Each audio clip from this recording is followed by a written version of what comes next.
Assalamualaikum warahmatullahi wabarakatuh. Selamat datang di channel Ibu Atika Fedayanti dalam Sejarah Indonesia. Halo, kita hari ini belajar sejarah Indonesia lagi ya. Nah, hari ini kita akan membahas 3 materi nih. Yang pertama, kita akan membahas mengenai Gerakan Angkatan Perang Ratu Adil atau yang disingkat dengan APRA. Yang kedua, kita akan membahas mengenai pemberontakan Andi Aziz. Dan yang terakhir, pemberontakan Republik Maluku Selatan. Disimak dengan baik-baik ya. Angkatan Perang Ratu Adil atau yang disingkat dengan APRA itu terjadi di Bandung, tepatnya pada tanggal 23 Januari 1950 yang dipimpin oleh Raymond Westerling. Raymond ini merupakan seorang kolonialis Belanda. Nah, yang melatar belakangi terjadinya APRA ini dikarenakan kekecewaan TNI dan KNIL yang harus bergabung di APRIS atau Angkatan Perang Republik Indonesia Serikat. Hal tersebut dimanfaatkan oleh Westerling untuk menghimpun mantan KNIL yang kecewa dan mengajaknya ke APRA. Yang kedua, Westerling tuh ingin APRA menjadi tentara di Pasundan, namun ditolak. Tujuannya itu karena Westerling mencium bau-bau NKRI akan kembali, sedangkan Westerling itu maunya tetap RIS atau Republik Indonesia Serikat agar Indonesia tetap terpecah belah. Nah, jadi tujuan APRA itu udah jelaskan untuk mempertahankan bentuk negara federal Indonesia dan menolak adanya NKRI. Nah, peristiwa ini diawali pada tanggal 23 Januari 1950 ketika APRA melakukan serangan mendadak di kota Bandung dan berhasil menduduki markas divisi Siliwangi. Jadi pemberontakan APRA ini cukup banyak menewaskan banyak orang. APRA juga melakukan serangan di Jakarta dengan menyerang gedung yang sedang diadakan sidang kabinet, yang dimana serangan tersebut itu dibantu oleh Sultan Hamid II. Dia itu merupakan ketua BIMO atau Forum Negara Bagian. Upaya pemerintah itu untuk menumpas pemberontakan ini pertama dengan jalur damai, yang dimana Letnan Kolonel Eri Sudewo melakukan perundingan dengan Mayor Jenderal Engels, namun gagal, sehingga dilakukanlah opmil oleh pasukan APRIS yang mengirim kesatuannya yang berada di Jawa Tengah dan Jawa Timur. Nah, pada tanggal 24 Januari, APRA berhasil didesak dan dihancurkan oleh TNI Divisi Siliwangi. Namun Westerling ini berhasil kabur. Oke, selanjutnya kita ngebahas mengenai pemberontakan Andi Aziz.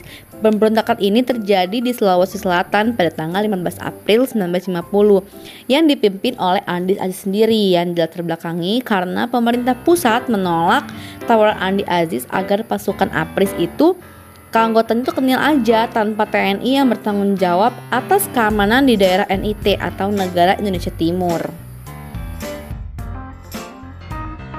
Nah, jadi jelaskan tujuan pemberontakan ini tuh karena untuk mempertahankan bentuk federal, terutama NIT atau Negara Indonesia Timur. Nah, peristiwa pemberontakan ini terjadi pada 5 April 1950 ketika Andi Aziz dan pasukannya menyerang markas TNI di Makassar.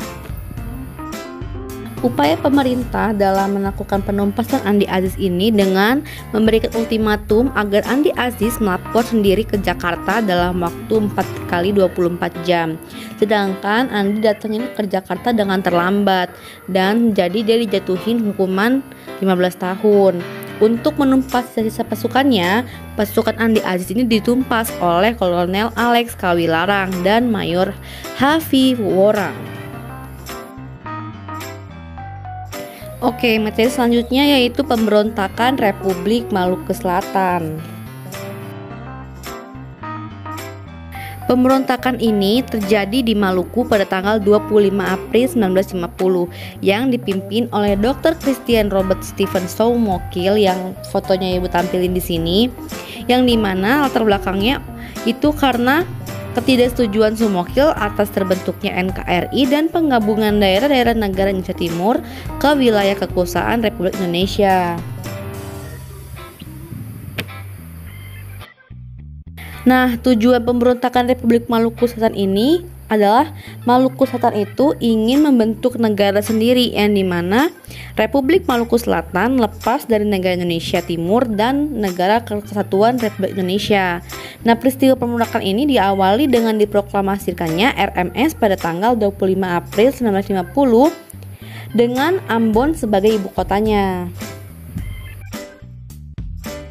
Upaya pemerintah dalam melakukan penumpasan pemberontakan Republik Maluku Selatan ini tadinya dilakukan dengan cara damai, yang dimana dikirim Laimana untuk melakukan perundingan tapi gagal, sehingga pemerintah tuh melakukan OPMIL atau operasi militer yang dipimpin oleh Kawilarang. Nah, pada tanggal 28 September 1950 pasukan Aprils ini berhasil menguasai kembali kota Ambon. Oke, sekian materi yang bisa Ibu sampaikan, semoga bisa bermanfaat. Untuk kalian tetap semangat ya. Wassalamualaikum warahmatullahi wabarakatuh.